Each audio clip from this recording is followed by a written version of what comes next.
সভাতে এসেছেন এবং মাইকের আওয়াজ যতদূর যাচ্ছে সবাইকে সংগ্রামী অভিনন্দন, লাল সালাম জানিয়ে আপনাদের সামনে কিছু কথা এই অষ্টাদশ লোকসভা নির্বাচনকে ঘিরে 20 তারিখে যখন শ্রীরামপুর লোকসভা কেন্দ্রের মানুষ আপনারা সবাই এবং যারা পথ চলতি মানুষ আমাদের মাইকের আওয়াজ শুনতে পাচ্ছে সবাই মিলে ভোট কেন্দ্রে যাবে, যে কথা বলা জরুরি এই লোকসভা কেন্দ্রকে ঘিরে সেই কটা কথা আপনাদের সামনে রাখবো।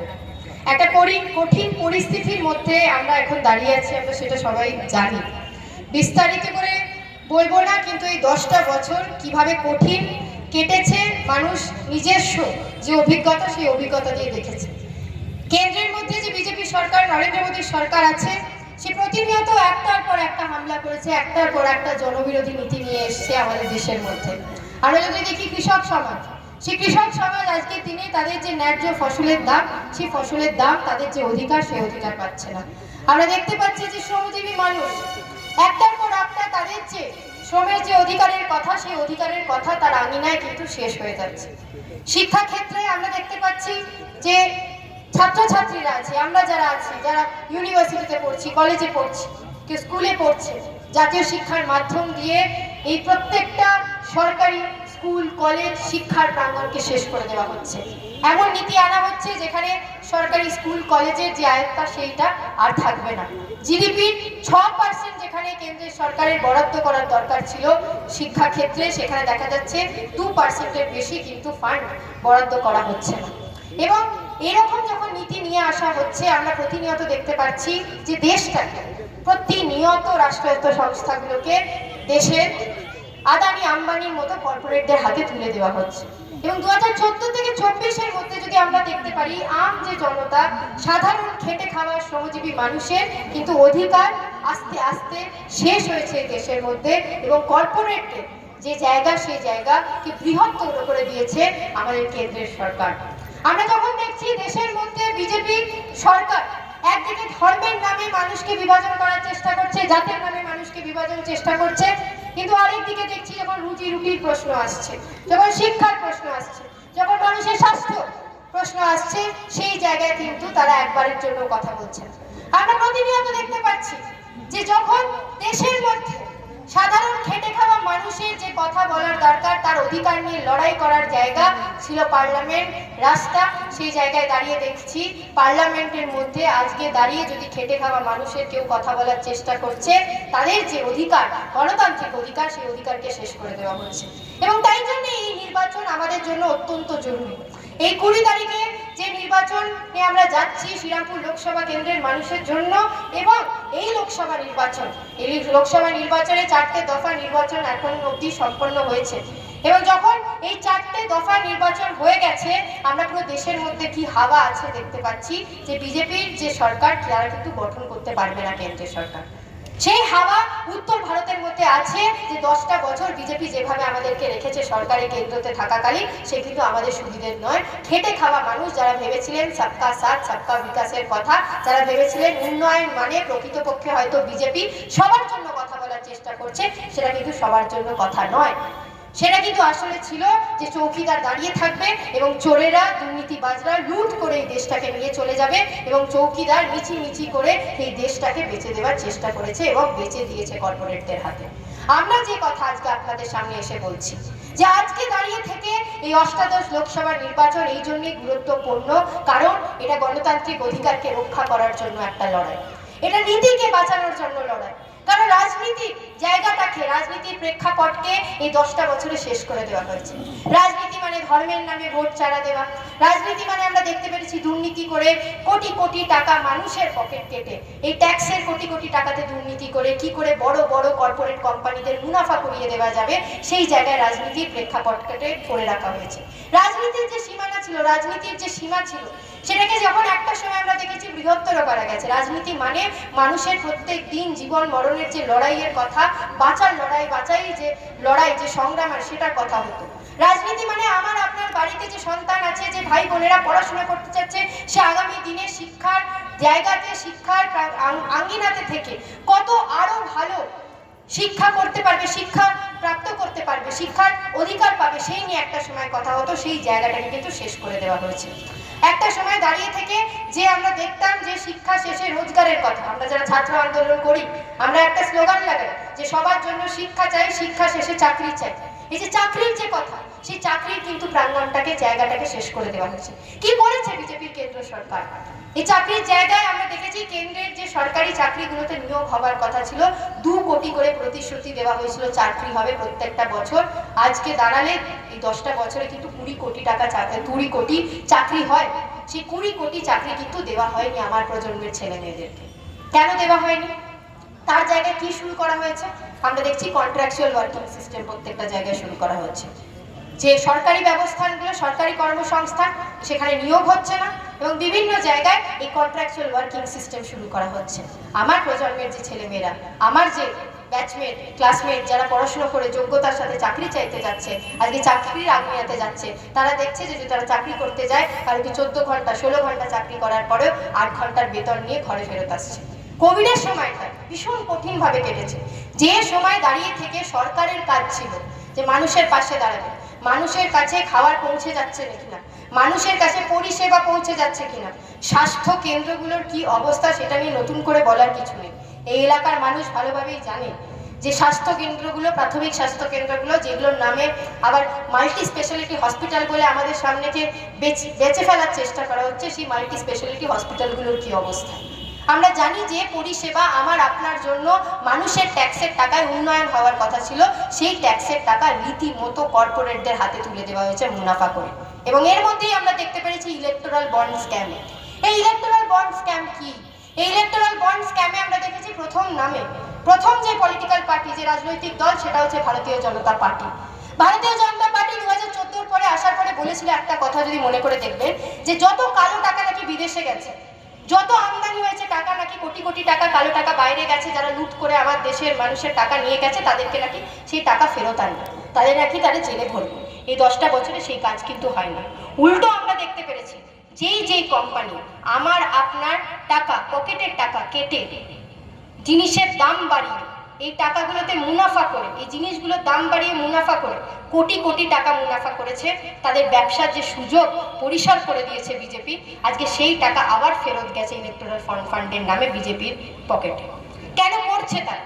যাতে এই নির্বাচনের সময় আপনারা দেখবেন যে ঝাপাঝাপি, লাফালাফি, বিভিন্ন জায়গায় পতাকা লাগানো, বড় বড় ফ্লেক্স লাগানো, আপনার সামনে একটা মিডিয়ার বাইনারি তৈরি করে দেওয়া, কর্পোরেট মিডিয়ার বাইনারি তৈরি করে দেওয়া, যে মিডিয়া আজকে 70টা মিডিয়া কোম্পানি আম্বানি ওন করছে, 40টারও বেশি মিডিয়া কোম্পানি আদানির হাতে। তারা বারবার টিভির পর্দা খুলিয়ে আপনাকে বোঝানোর চেষ্টা করছে যে এই দেশে যদি সবকিছু আছে তাহলে রুজি রুটির প্রশ্নতে কথা হবে না, এই দেশের মধ্যে শিক্ষা নিয়ে প্রশ্ন হবে না, এই দেশে সাধারণ মানুষের যে প্রত্যেক দিন অধিকারকে ছিনিয়ে নেওয়া হচ্ছে সেই নিয়ে কথা হবে না, চুলোচুলি, মারামারি, কোথায় কি হচ্ছে এই বাইনারির মধ্যে আপনাকে ফাঁসিয়ে রাখার চেষ্টা করা হচ্ছে। আপনাকে যে দেশ দেখানোর চেষ্টা করা হচ্ছে, যে সমাজ দেখানোর চেষ্টা করা হচ্ছে, সেটা কিন্তু আসলটা সত্যি, সেটা কিন্তু আসল নয়, সেটা কিন্তু সত্যি নয়। সত্যিটা কি, যেটাতে আমরা প্রতিনিয়ত বাঁচছি? সত্যিটা এটাই হচ্ছে 10টা বছরে মানুষ ভালো থাকেনি। কোভিডের সময় যখন স্বাস্থ্য কেন্দ্রের দরকার ছিল, কোভিডের সময় যখন স্বাস্থ্য পরিষেবার দরকার ছিল, যখন মানুষের সুযোগ সুবিধার দরকার ছিল, প্রতিনিয়ত ওষুধের দরকার ছিল, পরিষেবার দরকার ছিল, আমরা দেখেছি সেই সুযোগ আমরা পাইনি। দেশের মধ্যে যখন কর্পোরেটদের এই হানা বাড়ছে, প্রতিনিয়ত সাধারণ মানুষের অধিকারকে ছিনিয়ে নিচ্ছে এবং কর্পোরেট যে অধিকার তারটা বাড়িয়ে দিচ্ছে পরিসর রাজনৈতিক দল বিজেপির মতো, আমাদের রাজ্যেও কিছু কম নয়। আমাদের রাজ্যে হয়তো রাজনৈতিক দলটা আলাদা, সেটা হয়তো তৃণমূল কংগ্রেস, কিন্তু আমরা দেখছি 2011-র পর থেকে ঠিক একই পদ্ধতিতে আমাদের রাজ্যের মধ্যে যে জায়গায় শিক্ষা, যে জায়গায় উন্নয়নের কথা ছিল, যে জায়গায় কথা ছিল যে রোজগার হওয়ার কথা হবে, সেই জায়গায় দাঁড়িয়ে থেকে আমরা দেখেছি যে শিক্ষা, রোজগার এই নিয়ে কোনো কথা হয়নি। বরঞ্চ এমন একটা দুর্নীতির মডেলকে তৈরি করা হয়েছে, যে দুর্নীতির মডেলে একটা প্রজন্মকে এমন অন্ধকারের মধ্যে ঠেলে দেওয়া হয়েছে যেখানে আপনার কাছে শিক্ষা থাকবে না, স্বচ্ছ নিয়োগ হবে না। এই এত বছরে, 13টা বছরে আমরা প্রত্যেক বছর কিন্তু এসএসসি পরীক্ষা দেখতে পারি না, এবং যখন এসএসসি নিয়োগ হয়েছে সেই নিয়োগের মধ্যেও আমরা দেখতে পেরেছি 3-4 হাজার কিভাবে দুর্নীতি হয়েছে, কোটি কোটি টাকা মানুষের থেকে নেওয়া হয়েছে, লক্ষ লক্ষ টাকা মানুষের থেকে নেওয়ার পরে তাদেরকে বলা হয়েছে কারুকে চাকরি দেওয়া হয়েছে, কারুকে চাকরি দেওয়া হয়নি। যে ওএমআর সিট ফাঁকা দিয়েছে তাকে চাকরি দিয়ে দেওয়া হয়েছে। একবার ভাবুন তো, যখন আপনি হাসপাতালে চিকিৎসা করতে যান, একবার ভেবে দেখবেন আপনি ডাক্তার পরীক্ষা নিরীক্ষা করে যান, বরঞ্চ অস্ত্রোপচার হতে হলে আপনি 5 বার ডাক্তার দেখাবেন বিভিন্ন ডাক্তারকে, যাতে ভুল অস্ত্রোপচার না হয়ে যায়। আমার আপনার বাড়ির যখন ভাই বোনটা সন্তানটা আজকে স্কুলের মধ্যে পড়াশুনো করতে যাচ্ছে, সেখানে যখন ভুয়ো শিক্ষক রাখা হচ্ছে, তার ভবিষ্যৎটা অন্ধকার হচ্ছে, একবারের জন্য আমরা ভাববো না যে কি ভবিষ্যতের দিকে আমার বাড়ির ছেলে মেয়েকে আমরা ঠেলে দিচ্ছি? আমরা কেউ কিন্তু বাঁচতে পারবো না। এই রাজনীতির পরিসর, যেখানে রাজনীতির মানে দুর্নীতি, রাজনীতির মানে চোরাবাজি, রাজনীতির মানে প্রত্যেকটা জায়গায় চুরি ডাকাতি করে কি করে মানুষের যে অধিকারকে ছিনিয়ে নিতে হয়, এই একটা পরিসরকে তৈরি করা হয়েছে। এখন মানুষকে রাজনীতি বললেই মানুষ ভাবে হয়তো খারাপ জিনিস। আমরা যারা রাজনীতি করে এসেছি, আমরা যারা রাজনীতি শিখেছি ভারতের ছাত্র ফেডারেশন করে বা বিভিন্ন বামপন্থী রাজনীতিতে, আমাদের শেখানো হয়েছে রাজনীতি মানে সমাজকে এগিয়ে নিয়ে যাওয়া। রাজনীতি মানে মানুষ কি করে তার অধিকারকে রক্ষা করবে তার জন্য লড়াই করা। রাজনীতি মানে সবার জন্য শিক্ষা, শিক্ষা শেষে কি করে তার জন্য রোজগার থাকবে। রাজনীতি মানে সমাজ গড়া। রাজনীতি মানে চুরি করে সমাজকে নষ্ট করার, একটা প্রজন্মকে নষ্ট করার নয়। আপনি ভাবুন তো, এমন একটা সময় দাঁড়িয়ে থেকে, কোভিডের সময় যখন স্কুলগুলো বন্ধ হয়ে যাচ্ছে, সরকারি প্রাইমারি স্কুলের পরিসরকে বন্ধ করা হচ্ছিল, সেই জায়গায় দাঁড়িয়ে থেকে প্রতিনিয়ত আমরা দেখেছি 1 বছরেরও বেশি স্কুল বন্ধ, কিন্তু আমার পাড়া বা পাড়ার পাশের পাড়া যে মদের দোকানটা, সেটা কিন্তু খোলা হচ্ছিল। কেন? সরকার সেখান থেকে কামাতে পারে, কোটি কোটি টাকার ট্যাক্স পাবে, কিন্তু সরকারি স্কুলটা কেন চালাবে না? কারণ সরকারকে তার জন্য বরাদ্দ করতে হয় টাকা। তো সরকার দেখছে যে মুনাফা না হলে যেসব পরিষেবায় মুনাফা হবে না, আমরা আগামী দিনে সেসব পরিষেবাকে বন্ধ করে দেব। এবং তাই জন্য আমাদের লড়াই। যদি শিক্ষা আমাদের কাছে পৌঁছতে না পারে, আমাদের কাছে চেতনা আসবে না, এবং চেতনা না থাকলে আমরা সমাজ গড়ার যে লড়াই, সেই লড়াই আমরা করতে পারবো না। এবং এই দুটো রাজনৈতিক দলই চায়, বিজেপি হোক কেন্দ্রতে এবং এই রাজ্যের অভ্যন্তরে তৃণমূল হোক, তারা প্রতিনিয়ত চায় যে একটা প্রজন্মের কাছ থেকে যে শিক্ষার যে জায়গা, সেই শিক্ষার জায়গা যাতে শেষ হয়ে যায়, যাতে তাদের হাতে শিক্ষা যদি শেষ হয়ে যায়, আগামী দিনে তারা যা কাজ দেবে তাই সেই কাজটা তাদেরকে করতে হবে, তাদের যোগ্যতার সাথে, তাদের চেতনার সাথে। যে কাজ তাদের পাওয়া উচিত বা যে কাজের জন্য তারা লড়াই করে সামনে থেকে তার কাজের জন্য লড়াই বা চাইতে পারবে, সেই জায়গায় যাতে তারা চাকরিটা না করতে পারে। আমাদেরকে পক্ষ নিতে হবে। কেমন সমাজ চাইছি আমরা? যারা চোর চুরি করেছে, দুর্নীতি করেছে এবং কোটি কোটি টাকার দুর্নীতি করেছে, এমন মানুষদের হাতে আমাদের রাজ্যটাকে ফেলে দেওয়ার জন্য পশ্চিমবাংলার যে ভবিষ্যৎ, সেটাকে আমরা ফেলে দেব, নাকি আমরা ফিরিয়ে আনবো আমাদের যেসব প্রার্থী যারা সামনের সারি থেকে লড়াই করেছে? আমাদের শ্রীরামপুর লোকসভা কেন্দ্রের যে প্রার্থী কমরেড দীপশিতা ধর, আমার নতুন করে কিছু বলার নেই এলাকার মানুষকে, তারা ভালোভাবেই জানে যে কলকাতার রাজপথ হোক, দিল্লির রাজপথ হোক, প্রতিনিয়ত আমরা লড়াই করেছি সবার জন্য, শিক্ষার জন্য। আমরা তাই জন্যে বলছি যে পার্লামেন্টের মধ্যে যে সাংসদের 15 বছর কথা বলার কথা ছিল, তৃণমূলের যে সাংসদ, তিনি আজকে চিল্লিয়ে চিল্লিয়ে নির্বাচনের আগে তাকে মিস্টার ইন্ডিয়া বলা হয়েছে বলে তার মাথা খারাপ হয়ে যাচ্ছে, তাকে একবারও দেখা হয়নি বলে তার মাথা খারাপ হয়ে যাচ্ছে। সে একবারের জন্য এই মাল্টি স্পেশালিটি হসপিটালগুলোতে কাজ করছে কিনা, কোনো স্পেশালিটি আছে কিনা, তার কিন্তু একবারের জন্য চিন্তা হয়নি। এই জেলার মধ্যে যখন 800টা প্রাইমারি স্কুলকে বন্ধ করে দেওয়া হয়েছে, তার কিন্তু একবারের জন্য চিন্তা হয়নি যে সেখানে ছাত্রছাত্রীরা শিক্ষার অধিকার পাচ্ছে না, তার জন্য তার কি করা উচিত। কিন্তু এখন নির্বাচন এসছে, ভোট পেতে হবে, মানুষের ভোট লুট করতে হবে। ভোট না পেলে তো এদের যে কারবার চলছে, সেই কারবার চলবে না। এবং সেই জন্য তাদেরকে যখন দেখা যাচ্ছে, আমাদের এই রাজনৈতিক দায়িত্ব, আমাদের দায়িত্ব গণতান্ত্রিক যে পদ্ধতি, সেই পদ্ধতিকে রক্ষা করার, গণতান্ত্রিক অধিকারকে রক্ষা করার, কিন্তু সাথে সাথে শিক্ষা, রোজগার এবং প্রতিনিয়ত মানুষের যে দরকারের কথা, সেই কথা যে পার্লামেন্টে বলতে পারবে, সেরকম প্রার্থীকে সাংসদ করে পাঠানো।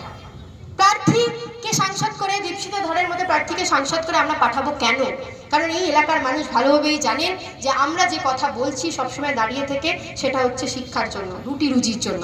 আমরা তো দেখেছি প্রতিনিয়ত কেন্দ্রতে যে সরকার থেকেছে, রাজ্যতে যে সরকার আছে, তাদের যারা এমপি আছে পার্লামেন্টের মধ্যে, একবারের জন্য এই রাজ্যের মধ্যে যখন কলকারখানা শিল্পগুলোকে বন্ধ করে দেওয়া হয়েছে, একবারের জন্য তারা মুখ খোলেনি।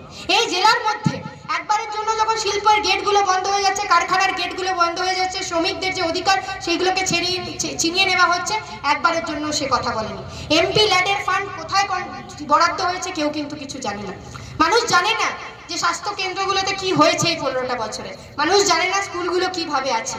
এবং আমরা দেখেছি প্রাইভেট স্কুল বাড়ছে, সরকারি স্কুলগুলোকে শেষ করে ফেলা হচ্ছে, এখানে চাকরি নেই, হাজার হাজার ছেলে মেয়ে পরিযায়ী হয়ে ভিন্ন রাজ্যতে যাচ্ছে। আমরা তো জানি আজকের দিনে দাঁড়িয়ে থেকে যে এখানে দাঁড়িয়ে থেকে কাজ করছে, সে দিনে মজুরি হিসেবে কেউ 200 টাকা 250 টাকা পাচ্ছে, সেও নয়। কেউ কেরালা যাচ্ছে, কেউ তামিলনাড়ু যাচ্ছে, সেখানে গিয়ে তাদেরকে ভিন্ন রাজ্যতে কাজ করতে হচ্ছে, এবং সেই জায়গায় দাঁড়িয়ে থেকে কারণ 900 টাকা 1000 টাকা মজুরি। কেন করবে আমার বাংলায় ছেলেমেয়েরা কাজ? কি করে করবে তারা? তাদেরকে যদি আজকের দিনে দাঁড়িয়ে থেকে তার পরিবারকে রক্ষা করতে হয়, পরিবারের জন্য যে দরকার সেই দরকারি সামগ্রী নিয়ে আসতে হয়, তার পরিবারকে দেখতে হয়, তাহলে তার চাই হাতে টাকা, তার চাই হাতে রোজগার। এবং যদি ভালো রোজগার না থাকে, প্রত্যেকটা ছেলেমেয়েকে বাধ্য হয়ে ভিন্ন রাজ্যতে চলে যেতে হচ্ছে। এবং যাতে পার্লামেন্টের মধ্যে আমার প্রজন্মের যে ছেলেমেয়েরা যারা ভিন্ন রাজ্যতে যেতে বাধ্য হচ্ছে, যার জন্য শিক্ষার আঙ্গিনাতে এখানে ইউনিভার্সিটি আরও হওয়ার কথা ছিল, যার কথা ছিল যে ভালো একাডেমিক কোয়ালিটি পেয়ে সে কালকে শিক্ষা শেষে একটা রোজগার পাবে, সেই রোজগারের জায়গা বৃহত্তর করার দরকার ছিল। আমরা দেখেছি কেন্দ্রের সরকার হোক, যে সরকারি কর্মসংস্থানগুলো হোক, কেন্দ্রের কর্মচারী সংস্থানগুলো হোক, বা রাজ্যের মধ্যে যে রাজ্য সরকারের কর্মসংস্থান হোক, প্রত্যেকটা জায়গায় নিয়োগ হয়নি। এই দেখবো আমরা সিভিক ভলেন্টিয়ার তৈরি করা হয়েছে, বিশাল দেখানো হচ্ছে যে রোজগার তৈরি করা হচ্ছে। কিন্তু এই কথা কিন্তু মমতা ব্যানার্জি কোনোদিন বলবে না যে পুলিশ ডিপার্টমেন্টের মধ্যে লক্ষেরও বেশি যে চাকরির জায়গা রাজ্য সরকারের স্থায়ী কর্মসংস্থা, সেগুলো কিন্তু খালি আছে, সেইগুলোতে কিন্তু নিয়োগ হয়নি। সেই নিয়োগ না করে তারা সিভিক ভলেন্টিয়ার বানাচ্ছেন, যাতে তাদের হাতে কারোর হাতে 8,000 10,000 টাকা দিয়ে কোনো মতে চালানো যায়।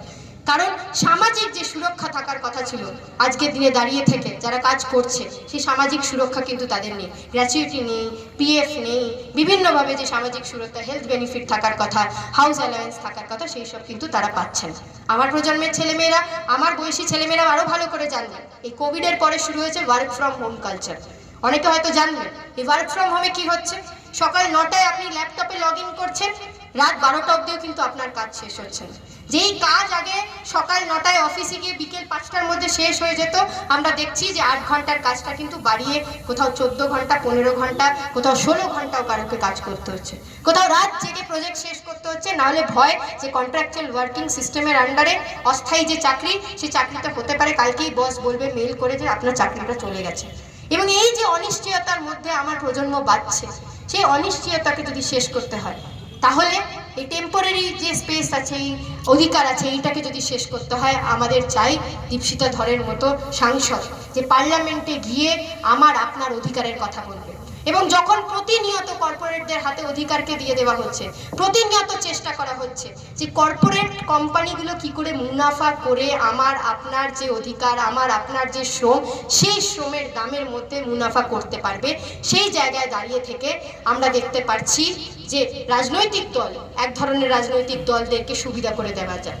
তাই জন্য লড়াইটা নীতি, তাই জন্য লড়াইটা নীতির, যে কে সাধারণ মানুষের, খেটে খাওয়া মানুষের রুজি রুটির কথা বলবে, কে মধ্যবিত্ত ঘরে, নিম্ন মধ্যবিত্ত ঘরে শ্রমজীবী মানুষের বাড়িতে ছেলেমেয়ের সন্তানের পড়াশোনার কথা বলবে, কে বলবে পড়াশোনার শেষে শিক্ষার কথা, রোজগারের কথা, কে বলবে যে যে কোম্পানিগুলোতে আজকের দিনে গিয়ে ছেলেমেয়েরা শোষিত হচ্ছে, যে শোষণ হচ্ছে, তাদের শোষণ করা হচ্ছে, সেই নিয়ে তাদের যাতে অধিকারকে রক্ষা করা হয় তার কথা, কে বলবে এই যে গিগ কোম্পানিগুলোতে, জোম্যাটো, সুইগি, বিভিন্ন গিগ কোম্পানিগুলোতে আমরা দেখছি যে কেউ গ্র্যাজুয়েশন করেছে, কেউ ব্যাচেলার্স করেছে, কেউ আইটিআই থেকে ডিগ্রি করেছে, এবং তারপরে তার কাছে রোজগার নেই।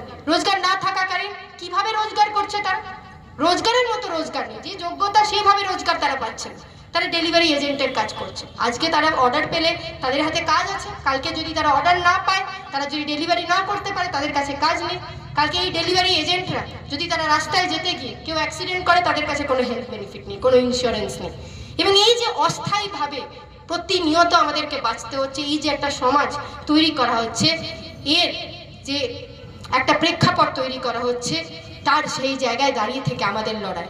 আমরা নিশ্চিত যে আমাদের যে প্রার্থী, সে প্রতিনিয়ত সবার জন্য শিক্ষা, শিক্ষা শেষে রোজগারের জন্য লড়াই করেছে। এবং আমরা নিশ্চিত যে শ্রীরামপুর লোকসভা কেন্দ্রের মানুষ যেভাবে এই 2 মাস তার সাথে কাঁধে কাঁধ লাগিয়ে, হাতে হাত মিলিয়ে লড়াইটা লড়েছেন, আমরা 20 তারিখে ভোট কেন্দ্রতে যখন যাব, এই কথা নিশ্চিত করে বেরোবো 6টার সময় বিকেলে, যে দীপশিতা ধরকে জিতিয়ে আমরা পার্লামেন্টের মধ্যে পাঠাবো, শুধু শ্রীরামপুর লোকসভা কেন্দ্রের জন্য নয়। আজকে যদি দীপশিতা ধর শ্রীরামপুর লোকসভা কেন্দ্র থেকে জিতে সংসদে যেতে পারে, প্রত্যেকটা ভারতবর্ষের প্রজন্মের, আমার আপনার বাড়ির যে ছেলে মেয়ে সন্তানদের কথা আরো দৃঢ় করে শক্তভাবে সে বলতে পারবে। শুধু শ্রীরামপুর লোকসভা কেন্দ্রের যে শিল্পর কথা সেটা নয়, কিন্তু পশ্চিমবঙ্গে বাংলার যে আগামী প্রজন্মের হাতে শিল্প আসবে, হাতে কাজ আসবে, সেই কাজের কথা। মমতা ব্যানার্জি এমন অবস্থা যে 2011-তে কিন্তু তিনি শিল্পকে ঠেকিয়ে, শিল্পকে তাড়িয়ে এই রাজ্যের মধ্যে রাজনীতি শুরু করেছিলেন। তাই জন্য ভুল কথাটা একবারের জন্য মাথায় রাখবেন না যে তিনি শিল্পকে এই রাজ্যের মধ্যে আনবেন। তার কাজই ছিল, রাজনীতিটা ছিল যে শিল্পকে তাড়িয়ে তাকে রাজনীতি এই রাজ্যের মধ্যে করতে হবে। এবং তাই জন্যে তার কোনো কিন্তু মাথা ব্যথা নেই যে এই রাজ্যের ছেলেমেয়েরা ভিন্ন রাজ্যতে যেতে বাধ্য হচ্ছে, অন্য কেউ হায়দ্রাবাদ, কেউ চেন্নাইয়ে গিয়ে অন্য জায়গায় কাজ করছে। তাই জন্য যদি আমার রাজ্যের মধ্যে ছেলে মেয়েকে বাঁচতে হয়, মাথা উঁচু করে চাকরি করতে হয়, শিক্ষার আঙ্গিনাতে তাদেরকে আরও অধিকার পেতে হয়, তাহলে দীপশিতা ধরকে পাঠাতে হবে। এই সরকারি স্কুলগুলো, কলেজগুলো যখন বন্ধ হয়ে যাচ্ছে, যখন সরকারি কলেজগুলোতে শিক্ষার যে খরচা, সেই খরচাকে বাড়িয়ে দেওয়া হচ্ছে, একবার ভেবে দেখুন কার ক্ষতি হয়, কার লাভ হয় এবং কার ক্ষতি হয়। আপনারা শুনেছে কখন বড় বড় মন্ত্রীরা যারা আছে, বিজেপির আছে, তৃণমূলের আছে, তাদের নেতা মন্ত্রীদের ছেলেমেয়েরা এই স্কুল কলেজগুলোতে গেছে? এই কলেজগুলো, সরকারি কলেজগুলোতে যখন ফিস বৃদ্ধি হয়, কোনো সরকারি স্কুল কলেজগুলো যখন বন্ধ হয়ে যায়, আমরা দেখেছি মধ্যবিত্ত, নিম্ন মধ্যবিত্ত এবং সাধারণ মানুষ যারা আছে, তাদের বাড়ির যে ছেলে মেয়ে, তাদের যে শিক্ষার সেই জায়গাতে কিন্তু কষ্ট হয়। তারা সেই জায়গাগুলোতে যেতে পারবে কিনা তারা বুঝতে পারে না। আজকের দিনে দাঁড়িয়ে থেকে যদি সরকারি মেডিকেল স্কুলগুলো না থাকে, সরকারি মেডিকেল কলেজগুলোতে যদি কলকাতার মধ্যে না থাকে, আমরা জানি যে অনেকেই হয়তো মেডিকেল পড়ার যে চান্স, সেই চান্স যোগ্যতা থাকার পরেও কিন্তু পড়তে পারবে না। যদি সিট কম আছে, যদি তার র্যাঙ্ক হচ্ছে, সে পড়তে পারছে না, প্রাইভেট বেসরকারি যে মেডিকেল কলেজ আছে সেইগুলোতে যদি যেতে হয়, কোথাও কোথাও সেমিস্টারের যে খরচা সেটা 10 লাখ 20 লাখ কে দিতে পারে? তাহলেই বাবা মাকে লোন নিতে হবে এবং ওই ছাত্রছাত্রীটার জীবনটা কেটে যাবে ওই লোনটাকে ফেরত দিতে। আমরা কি চাই আগামী দিনে? আমরা কি চাই যে কেমন এই যে রাষ্ট্রের কাছে যে কর্মসংস্থানগুলো ছিল, কেন্দ্রের কাছে, রাজ্যের কাছে যে কর্মসংস্থানগুলো ছিল, সরকারি যে প্রকল্পগুলো ছিল, সেই জায়গায় কর্মসংস্থান না করে যারা বেসরকারিকরণ করছে, সেই জায়গায় যেখানে আমার বাড়িতে যে ভাই বোনেরা আছে, এই এলাকার যে ছেলেমেয়েরা আছে, তাদের যে পরিসর কম হয়ে যাচ্ছে, তার জন্য আমাদেরকে কথা বলতে হবে। এবং আমরা নিশ্চিত যে আগামী 20 তারিখে আমরা যখন ভোট কেন্দ্রে যাবে, শ্রীরামপুর লোকসভা কেন্দ্রের মানুষ যখন ভোট কেন্দ্রে যাবে, আমরা নিশ্চিত করব যে এটা একটা নীতির লড়াই। একদিকে এমন নীতি যারা চোর ডাকাতি করছে, যারা কোটি কোটি টাকা করে খাচ্ছে, যাদের মানে নির্বাচন আসা মানে যে তারা কি করে দুর্নীতি করবে, আগামী 5টা বছরও দুর্নীতি করে খাবে। যাতে আমার আপনার বাড়ির ছেলেমেয়েদের পরিসর কি হবে, পরিষেবা কোথায়, তার কাছে উন্নয়ন পৌঁছবে কি পৌঁছবে না সেই নিয়ে কথা নয়। তাদের শুধু চিন্তা যে কি করে তারা টাকা করে খেতে পারবে। এইভাবে একটা দুর্নীতি চাই না। আমরা পক্ষ নেব যে যারা আমাদের হয়ে কথা বলবে, যারা দেখবে যে রুজি রুটির প্রশ্ন নিয়ে কথা বলা হচ্ছে না। যখন এই রুটি রুজির প্রশ্ন নিয়ে আমরা বামপন্থীরা সামনে আসছি, আমরা দেখছি যে এই রাজনৈতিক দলরা ধর্মের নামে, কেউ বলছে রাম মন্দির, কেউ বলছে জগন্নাথ মন্দির, বিভিন্ন মন্দিরের নামে কোটি কোটি টাকা তারা খরচা করেছেন এবং সেই কোটি কোটি টাকা দিয়ে মানুষের সামনে এসে ভোট চাইছে ধর্মের নামে। আমরা বলছি এই কোটি কোটি টাকা যদি সরকারি চাকরি, আরও স্কুল, আরও কলেজ, আরও ইউনিভার্সিটি বানানোর জন্য যদি বরাদ্দ করা হতো, আজকে আমরা যে ভারতবর্ষ দেখছি, আজকে আমরা যে রাজ্য দেখছি, সেখানে অনেক বেশি উন্নয়ন আসতো। আমরা দেখতে পাচ্ছি যে এই জায়গায় দাঁড়িয়ে থেকে যে 15 বছরের সংসদ, যার পার্লামেন্টে দাঁড়িয়ে থেকে শ্রীরামপুর লোকসভা কেন্দ্রের মানুষের পক্ষে কথা বলা দরকার ছিল, শ্রীরামপুর লোকসভা মানুষের যে সুবিধা অসুবিধা সেই নিয়ে কথা বলা দরকার ছিল, সে কিন্তু একবারের জন্য বলেনি। ইলেকটোরাল বন্ড স্ক্যাম যেটা হয়েছে সেটা নিয়ে কথা বলা দরকার ছিল, যে বিজেপি কিভাবে কোটি কোটি টাকা মানুষের খেয়েছে সেই নিয়ে কথা বলেনি। বলবে কি করে যদি বিজেপি প্রথম নম্বরে থাকে, দ্বিতীয় নম্বরে আছে তৃণমূল এই ইলেকটোরাল বন্ড স্ক্যামে? কেন? এই রাজ্যের মধ্যেও যেসব company, corporate company crore crore টাকা মুনাফা করে রাজ্যের মানুষকে পকেট কেটে কোটি কোটি টাকা করে খেতে চাইছে, তারাও তৃণমূলকে ডোনেশন দিয়েছে, তৃণমূলকে ফান্ড দিয়েছে, ইলেকটোরাল ফান্ডে, যাতে কালকে নির্বাচনী এই তহবিলে ফান্ড দিলে, ইলেকটোরাল ফান্ডে দিলে, যাতে কোটি কোটি টাকা তৃণমূল আমাদের সামনে খরচা করে দেখাতে পারে, বাজনা করে দেখাতে পারে, পতাকা লাগিয়ে দেখাতে পারে যে বিশাল প্রচার হচ্ছে। এই টাকাগুলো কাদের? আমরা গর্বর সাথে বলতে পারি এখানে একটাও যদি লাল ঝান্ডা থাকে, এটা সাধারণ মানুষের টাকায়, আর তৃণমূলের যদি ঝান্ডাগুলো থাকে সেটা মানুষের পকেট কেটে টাকায় সেইখান থেকে তৃণমূল বানিয়েছে।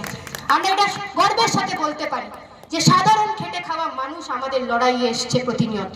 এই কোভিডের সময় যখন কোনো সরকারকে আমরা সাথে পাইনি, আমরা দেখেছি আমাদের যারা লেট ভলেন্টিয়ার, আমাদের যারা প্রত্যেকটা সাধারণ ছাত্রছাত্রী, যুব সমাজ, যারা এই লকডাউনের মধ্যে আটকে পড়েছিল, তারা সংগঠিত হয়ে একসাথে যখন সরকারকে দেখতে পায়নি, তারা রাস্তায় রাস্তায় গিয়ে প্রতিনিয়ত কাঁধে অক্সিজেন সিলিন্ডার নিয়ে মানুষের কাছে পৌঁছে গেছে।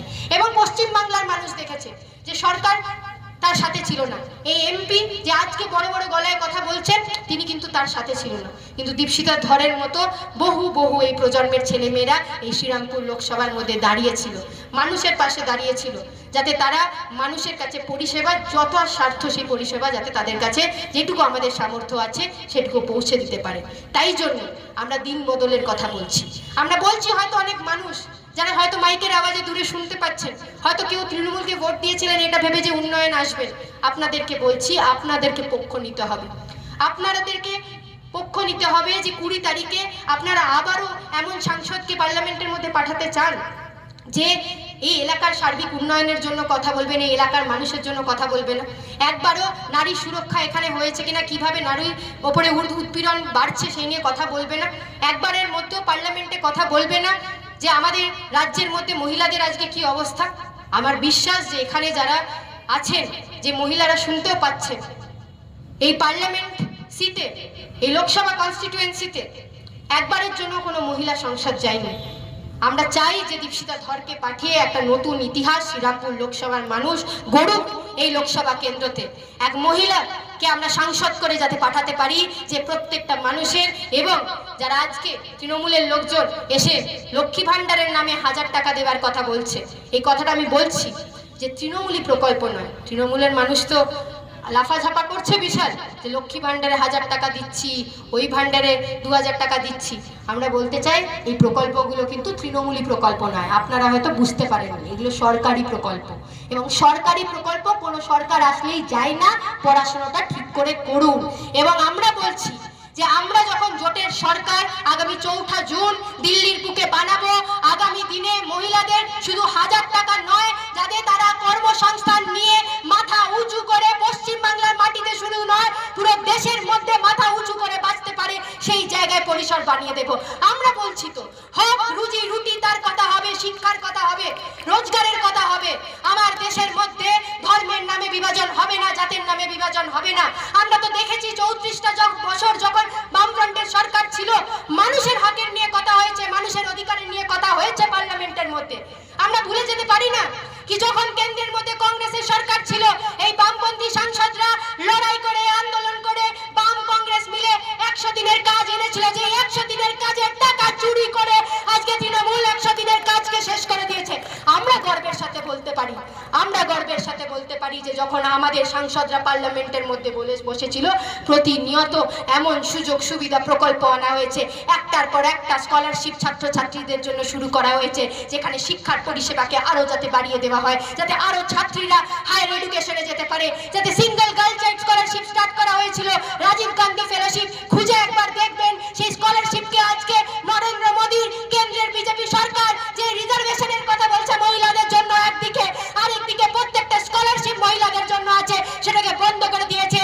এবং মমতা ব্যানার্জির যে সরকার, তার এমপি, তার মুখে একটাও শব্দ ওঠে না যারা বলে, যারা মহিলাদেরকে নিয়ে রাজনীতি করছে, মহিলাদের অধিকারের নিয়ে কথা বলছে, তাদের একবারও মুখ খুলবে না যখন সন্দেশখালী থেকে হাঁসখালীতে আমার মহিলারা, আমার মা বোনেরা, মা মাসিরা নির্যাতিত হচ্ছে। কেন? তারা নীতি নিয়ে রাজনীতি করতে চায় না। তাদের রাজনীতি হচ্ছে তাদের রাজনৈতিক দলে গুন্ডা, তারা চোর, দুর্নীতিবাজদের কি করে আশ্রয় দেবে। এবং আপনাদেরকে পক্ষ নিতে হবে। আপনারা যখন ইভিএম এ কাল পক্ষ 20 তারিখে পক্ষ নেবেন, আপনারা একবার ভাববেন না? আপনারা একবারও ভাববেন না? এই ঘাস ফুলটা টেপার আগে একবারও জন্য ভাববেন না যে যারা চুরি করছে, ডাকাতি করছে, দুর্নীতি করছে, আপনারা সবসময় পিছনে কথা বলছি যে না, রাজ্যটাকে শেষ করে দিল, শিক্ষার জায়গাটাকে শেষ করে দিল। কোন রাজ্যের গর্ব হয় যে প্রাক্তন শিক্ষামন্ত্রী জেলের মধ্যে, কারণ কোটি কোটি টাকা নিয়ে তিনি চুরি করে তার ফ্ল্যাটে লুকিয়ে রেখেছিল? কোন রাজ্যে এরকম হচ্ছে? আমাদের লজ্জায় মাথা হেট হয়ে যায়। দিল্লিতে যখন পড়ি, মানুষকে বলতে লজ্জা করে যে এমন একটা রাজ্য। একটা সময় গর্ব হতো, একটা সময় মানুষের গর্ব হতো যে আমরা বামফ্রন্টের সরকার ছিল, আমরা পড়তে যেতাম, কোথাও যেতাম, মানুষ বলতো জ্যোতি বসুদের জায়গা থেকে এসছে, জ্যোতি বসুদের মাটি থেকে এসছে, বুদ্ধদেব ভট্টাচার্যের মাটি থেকে এসছে, যে মাটিতে সম্প্রীতির মাটি, যে মাটি দৈনন্দিন মানুষকে দেখিয়েছে যে খেটে খাওয়া মানুষের লড়াই কি করে হয়। এখন আমরা যদি কোথাও যাই, সেখানে মানুষ কি বলছে, ও আপনাদের রাজ্যে সেই শিক্ষামন্ত্রী আছেন না, যার বান্ধবীর ফ্ল্যাটে নাকি কোটি কোটি টাকা পাওয়া গেছিল, এই জন্য পশ্চিমবাংলাকে জানা হচ্ছে। এবং এই নীতিকে বদলাতে হবে, এই চেহারাকে বদলাতে হবে। এবং এই চেহারা যদি বদলাতে হয়, পশ্চিম বাংলাকে, আমার বাংলাকে যদি আগে নিয়ে যেতে হয়, আমাদের যে ছেলেমেয়েরা এই মাটি থেকে ভিন্ন রাজ্যতে যেতে বাধ্য হয়েছে, তাদেরকে যদি ফিরিয়ে এনে এখানে মাথা উঁচু করে বাঁচতে হয়, আমাদেরকে পক্ষ নিতে হবে। আগামী 20 তারিখ আমরা পার্লামেন্টে এরকম সাংসদ পাঠাবো যে চোখে চোখ রেখে দুর্নীতিবাজদের দুর্নীতিবাজ বলবে, চোখে চোখ রেখে দাঙ্গাবাজদের দাঙ্গাবাজ বলবে, দল বদলের রাজনীতি করবে না, কখনো দিন বদলের জন্য সবসময় রাজনীতি করবেন। অনেক তো মানুষ ঠকলেন, মানুষের সাথে অনেক খেলোয়াড় করা হলো। তাই জন্য আপনাদেরকে, আপনাদের যে ভোটাধিকার আছে, ভোটের যে অধিকার আছে, সেই অধিকারকে প্রয়োগ করে আপনাদেরকে দিন বদলের জন্য আপনাদেরকে ভোট দিতে হবে। এই আশা আমি ভরসা রাখি যে যেভাবে দীপশিতা দিকে নিয়ে আমার বলার কিছু নেই, আমার ইউনিভার্সিটির আমার সিনিয়র, আমরা দীপশিতা দিকে দেখে ছাত্র রাজনীতিতে এসেছি, আমার নতুন করে বলার কিছু নেই। কিন্তু যে কথা বলবো, দীপশিতা দিদের মতো বিভিন্ন কমরেডদেরকে দেখে আমাদের রাজনীতিতে আসা। কেন রাজনীতিতে আসা? কারণ আমরা যখন দেখেছি কমরেড দীপশিতা ধরদের, তারা সবসময় সবার জন্য শিক্ষার লড়াই করেছে। যেই সময় থেকে আমরা ইউনিভার্সিটি গেছি, সেই সময় থেকে সৎ মানুষ হওয়া শিখিয়েছে, মাথা উঁচু করে বাঁচার লড়াই শিখিয়েছে। আজ যদি আমরা পিএইচডি করে আপনাদের সামনে এই কথা রাখতে পারছি, এই জন্য কারণ শিক্ষার প্রাণীনাটা সরকারি স্কুল কলেজগুলো খোলা ছিল। আজকে আগামী প্রজন্মকে যদি বাঁচাতে হয়, এই সরকারি স্কুল কলেজগুলোকে যদি বাঁচাতে হয়, তাহলে দীপশিতা ধরের মতো মানুষকে সংসদে পাঠাতে হবে, যাতে এই শিক্ষার জায়গাগুলোকে খোলা রাখতে পারে। যে শুধু নিজের ডিগ্রিটা পাবে না, কিন্তু এই ডিগ্রির যে মর্যাদা, সেই ডিগ্রির মর্যাদাটা জানে। সে শুধু নিজের ডক্টরেট নয়, কিন্তু জানে যে শিক্ষা পেলে একটা পুরো ভবিষ্যৎকে তৈরি করতে হয়, একটা প্রজন্মকে তৈরি করতে হয়। ওই ডিগ্রিটা থাকার দরকার। অনেকেই আসবে, অনেকে আসবে, তাদের ডিগ্রি দেখাবে, বলবে বড় উকিল বা বড় বড় জায়গা থেকে তারা এলএলএম করেছে, এই করেছে। কিন্তু আমরা বলবো যে শিক্ষা মানে কি? শিক্ষা মানে শুধু নিজের ডিগ্রিটা পেয়ে গুটি মেরে নিজের জন্য ধান্দা ব্যবসা করা তা নয়। সেটা একটা জায়গাতে চাকরি করব। শিক্ষা পাওয়া মানে কি ছিল একটা সময়? শিক্ষা মানে শুধু নিজের জায়গাটা নয়, আমার আপনার আশেপাশে যে ছেলেমেয়েরা আছে তাদের জন্য জায়গা খুলে দেওয়া। এটা দেখা যে তাদের জন্য শিক্ষার যে জায়গা, প্রেক্ষাপট তাদের কাছেও পৌঁছে যেতে পারছে কিনা, তাদের হাতেও শিক্ষার যে অধিকার, সেই অধিকার পৌঁছে যেতে পারছে কিনা। আমরা নিশ্চিত বুক ঠুকে বলতে পারি এইখানের মানুষের সামনে যে দীপশিতা ধর পার্লামেন্টের মধ্যে গেলে শুধু কলকাতার রাজপথ নয়, দিল্লির রাজপথ থেকে শুরু করে প্রত্যেকটা জায়গায় তার আওয়াজ, প্রত্যেকটা মানুষের জন্য তার আওয়াজ আরো শক্তিশালী হবে। শুধু শ্রীরামপুর লোকসভা মানুষের কাছে এই আর্জি যে আপনারা বিপুল ভোটে জয়যুক্ত করে 4 জুন যাতে আমরা পুরো দেশের মানুষকে দেখাতে পারি যে ছাত্র নেত্রী সমস্ত সময় মানুষের শিক্ষার কথা, রোজগারের কথা বলে লড়াই করেছে, শ্রীরামপুরের মানুষ, এখানের মানুষ, তারা বিপুল ভোটে ভোট দিয়ে জয়যুক্ত করে এরকম একটা ব্যক্তিকে পার্লামেন্টের মধ্যে পাঠাবেন, যাতে আমার আপনার প্রজন্মের যে ছেলেমেয়েরা আছে, আমার আপনার বাড়িতে যে সন্তানেরা আছে, যেসব অভিভাবকেরা আছে, সবাই যাতে এমন একটা বাংলায় আমরা বাঁচতে পারি যে বাংলার মধ্যে সবার জন্য অধিকার থাকবে, সবার জন্য রোজগার থাকবে, সবার জন্য শিক্ষা থাকবে। এই কথা বলি আমি আমার বক্তব্য শেষ করব। অনেক অনেক ধন্যবাদ। ইনকিলাব জিন্দাবাদ, সিপিআইএম জিন্দাবাদ, বাম কংগ্রেস ঐক্য জিন্দাবাদ।